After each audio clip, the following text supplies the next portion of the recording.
ملکہ شاہ جہاں بر صغیر کی ملکہ تھی، چونکہ وہ شیعہ مذہب سے تعلق رکھنے والی تھی تو اس لحاظ سے ہر وقت یہ سوچتی تھی کہ پورے بر صغیر کے اندر شیعہ مذہب رائج ہو جائے۔ اس کے لیے بہت محنت کرتی، جتنا تک ہوتا وہ کوشش کرتی، اور اس کو یہ بھی معلوم تھا کہ بر صغیر کے اندر اس وقت بہت بڑے بڑے علماء موجود ہیں مسلمانوں کے۔ اس نے اپنے وزیروں سے جو شیعہ مذہب کے تھے ان سے مشورہ کیا کہ ہمیں کیا کرنا چاہیے کہ ہمارا شیعہ مذہب پورے بر صغیر کے اندر جو ہے وہ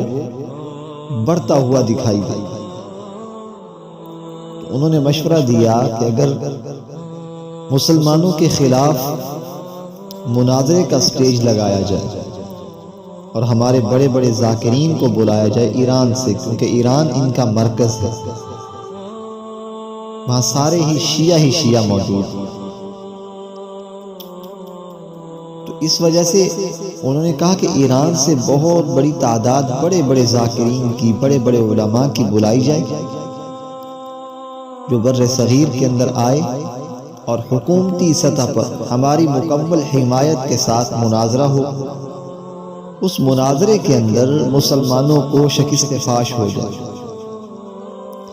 جب مسلمانوں کو شکست فاش ہوگی تو ان کی کمر ٹوٹ جائے گی، ان کا مذہب کمزور پڑ جائے گا اور لوگ ذوق شوق سے شیعہ مذہب میں داخل ہونا شروع ہو جائیں گے۔ ملکہ شاہ جہاں کو ان کی آراء بہت پسند آئیں۔ انہوں نے ایک خط لکھا ایران کے بادشاہ کی طرف کہ میں ملکہ شاہ جہاں بات کر رہی ہوں اور مجھے بہت بڑے بڑے ذاکرین، بہت بڑے بڑے مناظر اسلام تو نہیں کہا جا سکے گا ان کو کیونکہ غیر مسلم، بہت بڑے بڑے مناظر وہ بھیجے جائیں بر صغیر میں، تاکہ مناظرے کا سٹیج میری مکمل حمایت کے ساتھ لگایا جائے اور مسلمانوں کو شکست فاش ہو۔ تو ایران کے بادشاہ نے بہت بڑا قافلہ بڑے جید ذاکرین پر مشتمل بر صغیر کی طرف روانہ کر دیا۔ اب جیسے وہ بر صغیر کی سرحد میں داخل ہوئے، ایک چھوٹے سے گاؤں کے اندر انہوں نے کہا کہ ہم ذرا مسلمانوں کا جائزہ تو لگائیں کہ ان کے ذہن کے اندر ہمارے بارے میں کیا خدشات ہیں، ان کے خیالات کیا ہیں ہمارے بارے میں، تو ذرا پوچھ گچھ کی جائے۔ ایک مسجد کے امام کے پاس گئے، کہا کہ ہم شیعہ ہیں اور تم مسلمان ہو، ہم تم سے مناظرہ کرنا چاہتے ہیں۔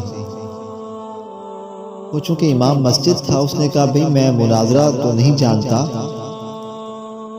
تو اس وجہ سے جب میں جانتا ہی نہیں تم کسی عالم کے پاس جاؤ اگر مناظرہ کرنا ہے، میں تو سادہ سا امام مسجد ہوں، اللہ کے بندو،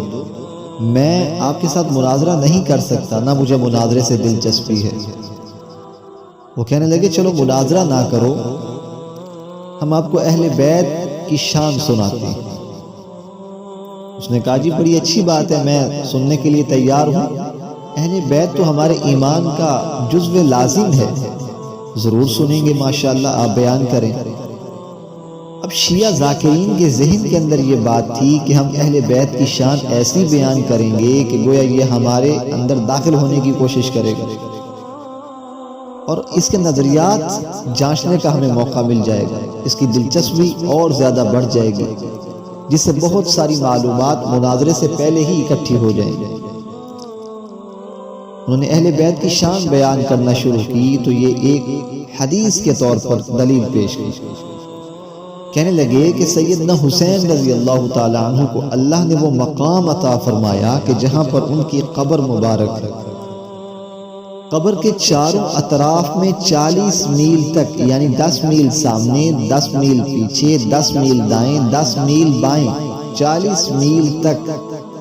جتنی قبریں موجود ہیں، اللہ تعالیٰ نے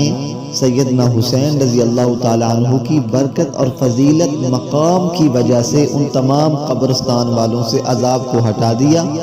اور ان کو جنت میں داخلہ عطا فرما دیا۔ امام مسجد فرمانے لگے بڑی اچھی بات ہے، بہت بڑی فضیلت ہے ماشاءاللہ، لیکن میں ایک بات پوچھنا چاہتا ہوں، اگر آپ جواب دے دیں تو وہ کہنے لگے جی ضرور پوچھیں، آپ ضرور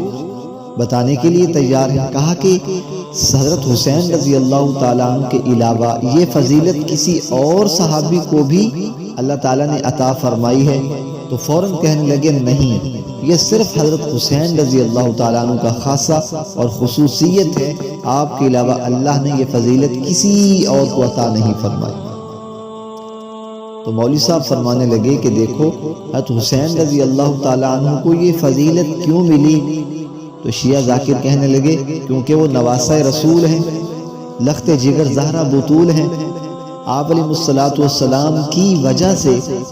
نبی کے نواسے ہونے کی وجہ سے آپ کو یہ فضیلت ملی ہے جو اور کسی صحابی کو نہیں ملی۔ تو امام مسجد فرمانے لگے دیکھو بھائی،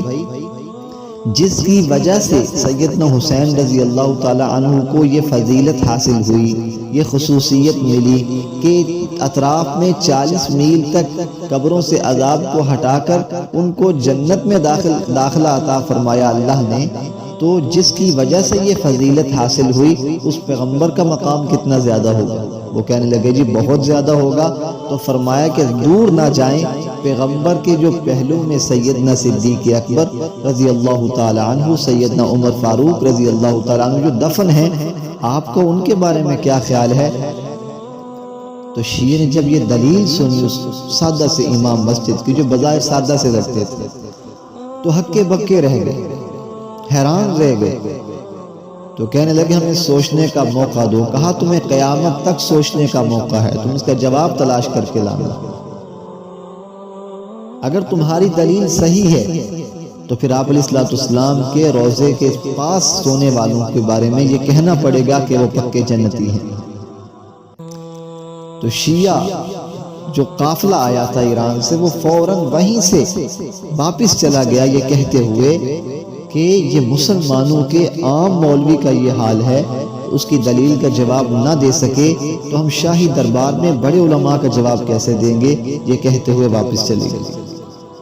چونکہ پیچھے سے ملکہ شاہ جہان نے پورے بر صغیر میں یہ خبر عام کر دی تھی کہ مسلمانوں کو مناظرے کا چیلنج ہے، فلاں تاریخ کو مناظرہ ہے، فلاں میدان کے اندر مناظرہ ہے، تمام مسلمانوں کو گزارش ہے کہ اس میں تشریف لائیں اور مسلمانوں کی شکست فاش کا خود جائزہ لے لیں۔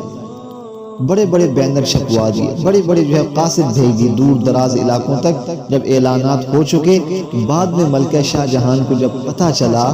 کہ شیعوں کا جو قافلہ تھا ذاکرین کا وہ واپس چلا گیا، تو اس وقت ملکہ شاہ جہاں پر جو لوگوں نے باتیں کسی، اور اس کی برکت سے کیا ہوا، جب شیعہ مذہب کے لوگوں کو یہ پتہ چلا تو تاریخ میں لکھا ہے کہ بہت سارے شیعے اپنی شکست فاش کو نہ برداشت کرتے ہوئے دائرہ اسلام میں داخل ہوئے۔ اللہ تعالیٰ انسان کو وہاں سے ہدایت دیتا ہے جہاں سے انسان کا وہم و گمان بھی نہیں ہوتا، جس طریقے سے اللہ وہاں سے رزق عطا فرماتے ہیں جہاں سے انسان کو وہم و گمان بھی نہیں ہوتا۔